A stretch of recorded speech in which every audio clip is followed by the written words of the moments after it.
भगवान शंकर शिवजी दक्षाला बोलू लागलेले, मी सृष्टीरूप आहे, सृष्टीतील प्रत्येक घटकात माझा अंश आहे. जो या ठिकाणी नीच कर्म करतो, जो या ठिकाणी वाईट कर्म करतो, जो या ठिकाणी भेद बुद्धीने वागतो, त्याला दुःख भोगावं लागतं. आणि हा जीव जर सर्वांबरोबर या ठिकाणी प्रेमानं वागत असेल, आनंदानं राहत असेल, मायेनं राहत असेल, तर या ठिकाणी त्या जीवाला सुख समाधान शांती मिळते आणि इतरांना सुद्धा त्या जीवाकडून आनंद शांती प्राप्त होते. अशा प्रकारचा सुंदर उपदेश देवादिदेव महादेव यांनी दक्षाच्या त्या नगरामध्ये यज्ञ मंडपामध्ये केला. दक्षाला खूप आनंद झाला, समाधान वाटलं. दक्षाबरोबर सर्व देवता भगवान शंकर यांची स्तुती करू लागले. सर्वांनी पुन्हा मनापासून भगवान शंकर यांना हात जोडून वंदन करू लागलेले आहेत. त्या ठिकाणी असा आनंदाचा सोहळा चालू होता. आणि मग दक्षाच्या लक्षात आलं की आपण या यज्ञातला भाग आपल्या जावयाला भगवान शंकरांना दिला नाही. याच यज्ञामध्ये आपण यांच्यासाठी आसन ठेवलेलं नाही आणि यासाठी आपली कन्या सती या ठिकाणी योग सामर्थ्यानं काय झालेली आहे, आहुती गेली. तिची दुःख वाटलं त्याला. पुन्हा क्षमा मागितली, पुन्हा वंदन केलं आणि आपल्या सेवकांना त्यांनी आसन आणायला सांगितलं. मोठ्या कौतुकानं, आनंदानं, सन्मानानं भगवान शंकर यांना यज्ञ मंडपामध्ये त्या दक्षानं बसवलं. त्यांची पाद्यपूजा केली. त्यांचा जो यज्ञाचा भाग आहे तो त्यांना दिला आणि त्यांच्या नावाचा गरजेकार केला. त्या ठिकाणी जय जयकार केला.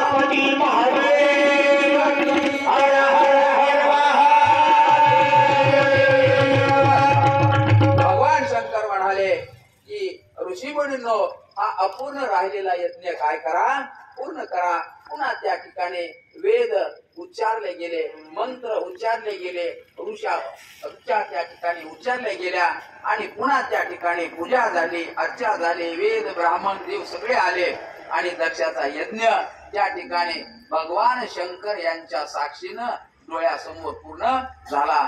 अशी या ठिकाणी या रुद्र संहितेमधील परम पावन करणारी मंगल अशी कथा या ठिकाणी वेद महर्षी व्यास आपल्याला सांगतात. त्यानंतर याच रुद्र संहितेमध्ये पार्वती खंड आहे, ज्या खंडामध्ये पार्वती मातेच्या चरित्राच्या अनेक कथा आलेल्या आहेत. अशा या कथा कशा आहेत तर परम पावन करणाऱ्या आहेत, मंगल आहेत, दिव्य आहेत. या कथा जे श्रोते श्रवण करतील, या कथाच्या माध्यमातून जे जीव या ठिकाणी भगवंताचा नाम उच्चार करतील, त्यांना या ठिकाणी सुख समाधान आणि शांती लाभेल असं वेस महर्षी व्यास या ठिकाणी सांगतात. पुन्हा नारद ब्रह्मदेवांना म्हणाले की देवी सतीनं आपला देह तर अर्पण केला. 51 शक्तीपीठ या भारत भूमीमध्ये निर्माण झाले. त्यातले 3.5 पीठ महाराष्ट्रामध्ये निर्माण झाले. मग ब्रह्मदेवा पिताजी, मग हीच सती पुढे हिमालयाच्या पोटी, महिन्याच्या पोटी पार्वती म्हणून आली जन्माला. तर यासाठी त्यांनी कोणती तपश्चर्या केली होती का? सतीची पार्वती माता कशी झाली, हिमालयाची कन्या ती कशी झाली, पुढे तिने शंकराला प्राप्त करून घेण्यासाठी साधना केली.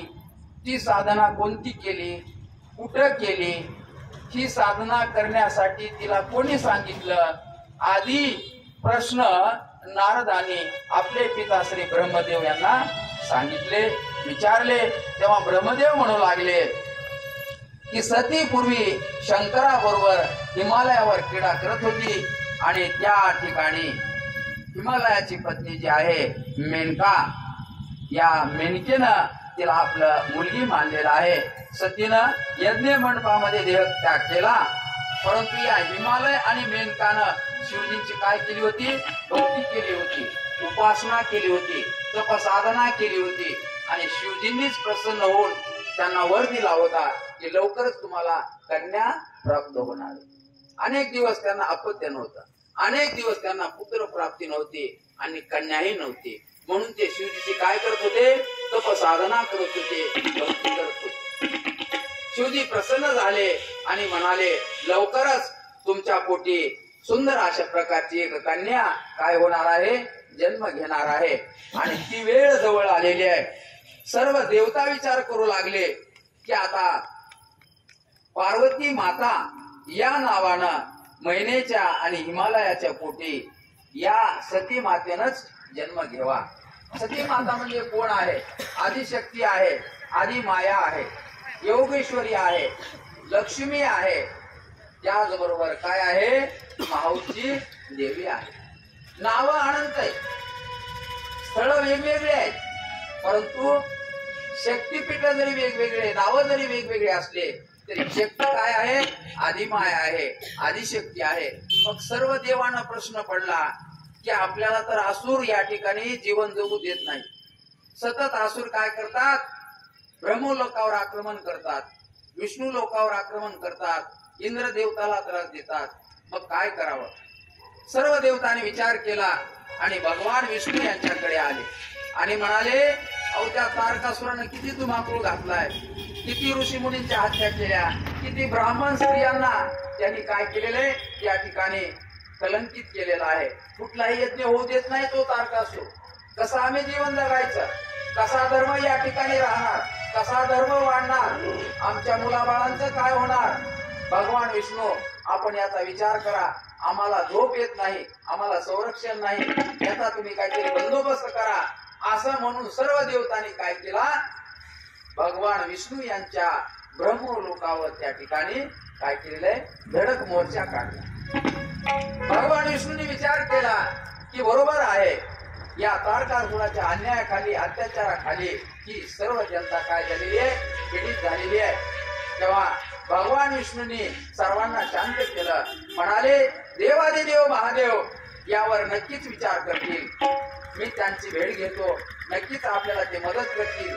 आपल्या संकट काळामध्ये अनेक वेळेला त्यांनी आपल्याला मदत केलेली आहे, संकटातून आपल्याला बाहेर काढलेले आहे, संरक्षण दिलेलं आहे, धर्माची स्थापना करण्यासाठी आपल्याला मदत केलेली आहे, दुष्टांचा संहार करण्यासाठी आपल्याला त्यांनी शक्ती दिलेली आहे, सामर्थ्य दिलेलं आहे, आशीर्वाद दिलेला आहे. अशा प्रकारे भगवान विष्णू यांनी सर्व देवांना आश्वासन दिलं आणि नंतर सर्व देव आपल्या आपल्या स्वग्रही गेले. त्यानंतर भगवान विष्णू स्वतः शंकरजी यांच्याकडे आले. पण शंकरजी तपसाधनेमध्ये काय होते, त्या ठिकाणी भग्न होते. का तर सती मातेचं त्यांना प्रचंड दुःख झालं. सतीचा देह यज्ञ मंडपामध्ये स्वतः डोळ्यानं पाहिला होता. तोच देह खांद्यावर घेऊन ते काय करत होते, सृष्टीमध्ये फिरत होते, शोक करत होते, दुःखामध्ये बुडालेले होते. परंतु भक्तवत्सल असल्यामुळे, भक्ताच्या भक्तीमुळे ते प्रसन्न झाले, सगळ्यांना आशीर्वाद दिला. दक्ष आहे जो त्याला सुद्धा माफ केलं आणि पुन्हा ते तप साधना करू लागले. पण सतीची त्यांना आठवण त्या ठिकाणी बेचैन करत होती. सती मातेची आठवण शंकरांना दुःख देत होती. सती मातेची आठवण आली की भगवान शंकर शोक सागरात बुडून जात होते आणि म्हणून त्यांनी एकांत स्वीकारला, हिमालयामध्ये तपश्चर्या करू लागले. देवांना वाटलं की आता काय करावं. ब्रह्मदेवाने तर या ठिकाणी त्या तारकासुराला काय वर देऊन टाकलाय. तारकासुराला ब्रह्मदेवाने त्याची भक्ती पाहून असा वर दिला की तुझा मृत्यू भगवान शंकर यांच्या पुत्राच्या हाताने होईल, हे तुझं मागणं मी मान्य करतो. तारकासुराने काय मागणं मागितलं होतं, मला अमर करा. ब्रह्मदेव म्हणाले, अमर कुणाला होता येत नाही, मी सुद्धा अमर नाही, इंद्र अमर नाही, कुणीच अमर नाही, फक्त भगवंत अमर आहे, दुसरा वर माग. तेव्हा त्यानं काय वर मागितला, त्याला असं वाटलं की भगवान शंकर यांचा आता विवाह होत नाही. विवाह झाला होता पण दक्षाच्या त्या यज्ञामध्ये सती माता काय झालेल्या आहे, त्या ठिकाणी योग सामर्थ्यानं निधामाला गेल्या. म्हणून त्यानं हुशारी केली आणि म्हणाला, भगवान शंकर यांच्या मुलाच्या हातून मला मृत्यू यावा असा वर द्या. ब्रह्मदेव तथास्तु म्हणाले. मग आता या ठिकाणी देवादिदेव महादेव तर काय आहेत, तपश्चर्येमध्ये दंग आहेत आणि इकडे तारकासुरानं सर्व देवांना सर्व पिपोळ करून टाकलं. ऋषी मुनी आचार्य सर्वांना कुठलेही धार्मिक कार्यक्रम विधी तो तारकासुर करू देत नव्हता. मीच सर्वश्रेष्ठ आहे, मीच सामर्थ्यवान आहे, मीच शक्तिशाली आहे, माझीच पूजा करा. असुरांचं राज्य या ठिकाणी आहे. तुम्ही कशाला दुसऱ्याची पूजा करता, कशाला यज्ञ मंडप उभारता, कशाला होम हवन विधी करता. अशा प्रकारे तो काय करू लागला, सर्वांना सांगू लागला, बोलू लागला आणि जे ऐकत नाही त्यांना ठार करू लागला. अशा या तारकासुराला ब्रह्मदेवाने अनावधानाने त्याचं असं वरदान दिलं की भगवान शंकर यांच्या मुलाच्या हातून तुझा मृत्यू होईल. आता भगवान शंकर यांचं तप भंग करायचा. त्यानंतर तप साधनेतून बाहेर आल्यावर त्यांना विवाहासाठी तयार करायचं आणि तेही कुणाबरोबर, पार्वती मातेबरोबर. पार्वती मातेचा जन्म झाला का नाही, हिमालय आणि मैना यांच्या पोटी पार्वती माता जन्माला येणार. ते पार्वती माता जन्माला यायच्या, तप साधनेतून महादेव बाहेर यायचे, नंतर दोघांचा विवाह व्हायचा, नंतर पुत्र व्हायचा आणि नंतर तारकासुराचा वध व्हायचा. सर्व देवता काळजीत पडल्या, पण भक्तवत्सल शिवजी त्या ठिकाणी लवकरच तप साधनेतून बाहेर आले. सगळ्यांच्याकडे पाहिलं, कृपादृष्टी टाकली आणि भगवान विष्णू यांना जवळ बोलवून विचारलं, काय संकट आहे, काय झालं. सगळे